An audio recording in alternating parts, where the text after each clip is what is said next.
Bonjour, avec Mathieu Schuers, nous sommes les co-organisateurs, enfin comment on peut dire, les Co-modérateur, co-modérateurs d'une plénière sur la décision partagée.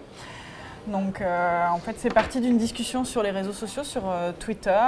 J'étais intervenue déjà sur un colloque sur le sujet et en fait Mathieu a trouvé intéressant mon point de vue sur le sujet et m'a proposé donc de proposer une communication au Congrès de médecine générale et donc on est ravis parce que ça a été accepté et donc cette plénière vient d'avoir lieu. L'objectif c'était d'expliciter un petit peu ce que c'est que ce processus de décision partagée, de prise de décision partagée, de multiplier un petit peu les points de vue sur la prise de décision partagée, aussi bien des patients que des médecins, d'expliquer aussi un petit peu le rôle des institutions dans la production d'outils ou l'évaluation.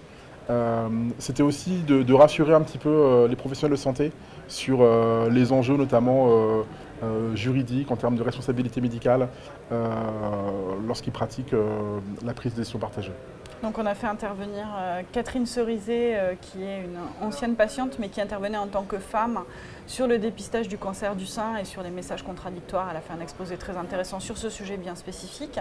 On a fait intervenir David Simon, qui est avocat au barreau de Paris, sur l'aspect juridictionnel en fait, de la décision partagée, et ensuite deux autres intervenants.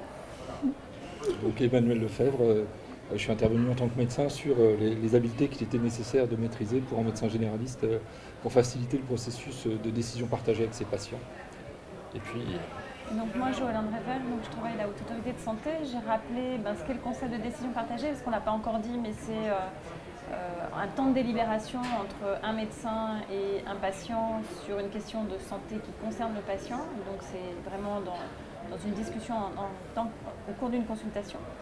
Et moi, j'ai présenté les données de la mesure de l'expérience du patient qu'on fait à la Haute Autorité de Santé au travers du dispositif ISATIS pour montrer qu'il y a une marge de progression possible en fonction des attentes des patients, même si tous ne souhaitent pas entrer dans cette démarche, aussi bien à l'hôpital qu'en libéral.